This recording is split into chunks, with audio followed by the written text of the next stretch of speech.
If you lived through the 1950s, 60s, 70s, or early 80s, you remember the smell of cigarette smoke, not just in bars or restaurants, everywhere. Your house, your car, the office, the hospital waiting room. Smoke was simply part of the air you breathed. If you weren't born yet, this will sound almost impossible. Ashtrays on every table, cigarettes in doctors' hands, parents smoking in cars with the windows up and kids in the back seat. It wasn't hidden. It wasn't shameful. It was completely, totally normal, smoking everywhere. This is the story of life before indoor smoking bans, when the world looked different, smelled different, and operated under rules that would seem unthinkable today.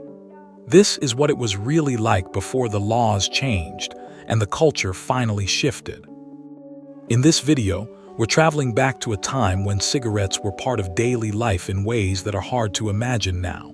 From ashtrays in hospitals to smoking on airplanes, from cigarette ads with doctors to parents lighting up around their children. Before we start, tell me in the comments, where are you watching from? And did you live through this time, or are you a curious younger viewer? I read every comment. And if you enjoy trips like this back in time, please like the video so more people can find it. If you walked into almost any building in the 1960s or 70s, you'd see ashtrays. Not just a few, dozens. Glass ashtrays on coffee tables, metal ashtrays on office desks, floor-standing ashtrays in bank lobbies, hospital waiting rooms, even churches. Every restaurant table had one. Every car had one built into the dashboard or armrests. The ashtrays weren't just functional, they were decorative. Families collected them. Brass ashtrays shaped like shells or shoes, crystal ashtrays that sparkled on the coffee table. Hotels and airlines gave away branded ashtrays as souvenirs. They were status symbols, conversation pieces, part of the furniture you expected in any respectable home. If you lived through this time, you remember the weight of a good ashtray in your hand, the sound of a cigarette being stubbed out, the smell of old ash that never quite went away, even after you emptied it. And if you didn't smoke, you still had ashtrays ready for guests who did. Offices were often the worst. Every desk had an ashtray. Pull open a file cabinet from the 1970s today, and the papers inside can still smell like smoke. Secretaries typed through clouds of it. Meetings happened in rooms thick with haze. Wall-mounted ashtrays lined the hallways of many office buildings and college campuses.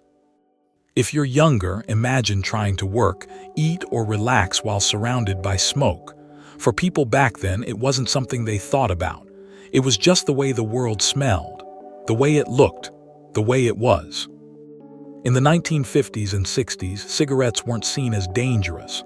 They were glamorous, sophisticated, a sign of adulthood. Movie stars smoked on screen. Athletes endorsed cigarette brands. Even doctors appeared in ads, smiling in their white coats, holding a pack of Camels or Lucky Strikes, reassuring the public.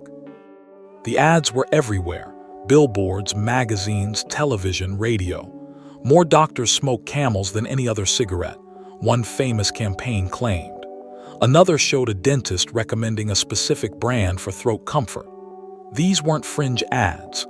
They ran in mainstream magazines and on primetime TV, targeting families, young people, everyone. Cigarette companies sponsored popular TV shows. The Flintstones sold Winston cigarettes in animated commercials. I Love Lucy was brought to you by Philip Morris. Celebrities like John Wayne, Betty Grable, and Bob Hope all promoted cigarettes. Smoking wasn't just accepted, it was aspirational. It meant you made it. If you'd like a longer, deeper video just about this topic, tell me in the comments and write longer version. Now, let's go back to the story. If you lived through this time, you probably remember those ads, the polished images, the reassuring voices, the idea that smoking made you cool, confident, successful. And if you're younger, it's hard to believe that doctors once told people cigarettes were fine, but they did, for years. Parents smoked around their kids constantly, in the house, in the car. Windows rolled up in winter. The smoke would fill the car, thick and choking, and nobody thought twice about it. Kids sat in the back seat, breathing it in, watching their parents light one cigarette after another. At home, ashtrays sat on every surface. The living room, the kitchen table, the bedroom nightstand. Parents smoked while cooking dinner, while watching TV, while helping with homework. The smell soaked into the curtains, the carpets, the furniture. If you grew up in a smoking household, you smelled like smoke too, always. If you lived through this time as a child, you remember. The haze in the living room after dinner, the way your clothes smelled, the sting in your eyes, but you didn't complain, it was just normal. Your friends' parents smoked too. Everybody's did. Non-smoking parents still kept ashtrays for guests. When company came over, they'd set them out on the coffee table, offer cigarettes from a decorative box. Refusing a cigarette wasn't rude, but it was unusual. Most people smoked, and those who didn't still lived in a world filled with smoke.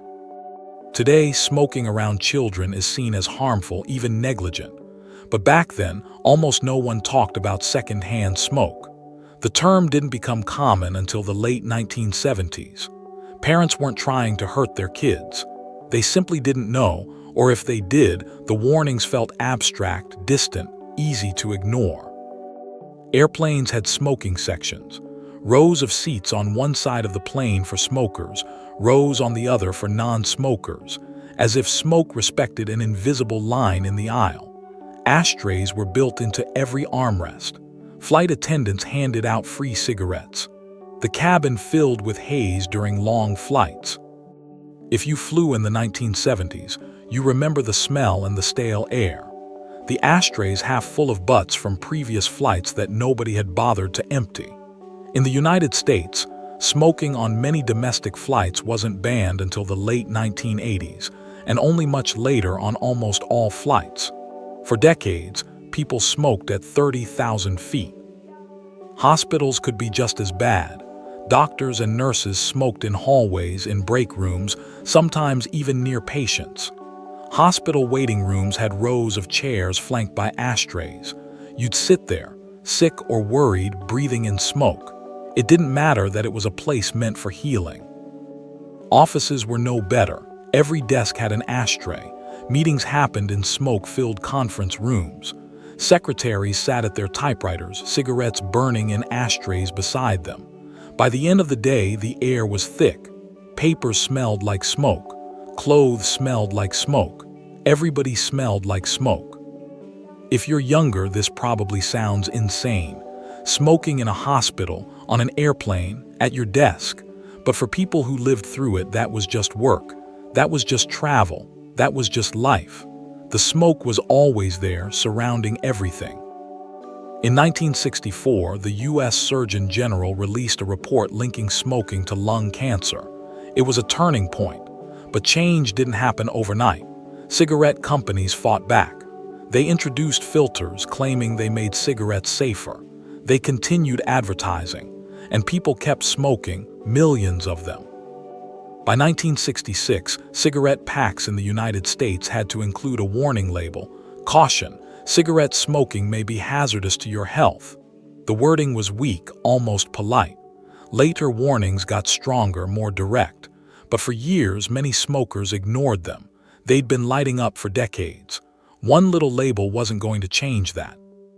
In 1971, cigarette ads were banned from TV and radio in the United States. But print ads continued. Billboards stayed up. Sponsorships carried on. Marlboro, Camel, Winston. The brands were everywhere, just not on your television screen. Smoking was still deeply embedded in the culture. Through the 1970s and 80s, things slowly changed. Restaurants started creating non-smoking sections. Airlines followed.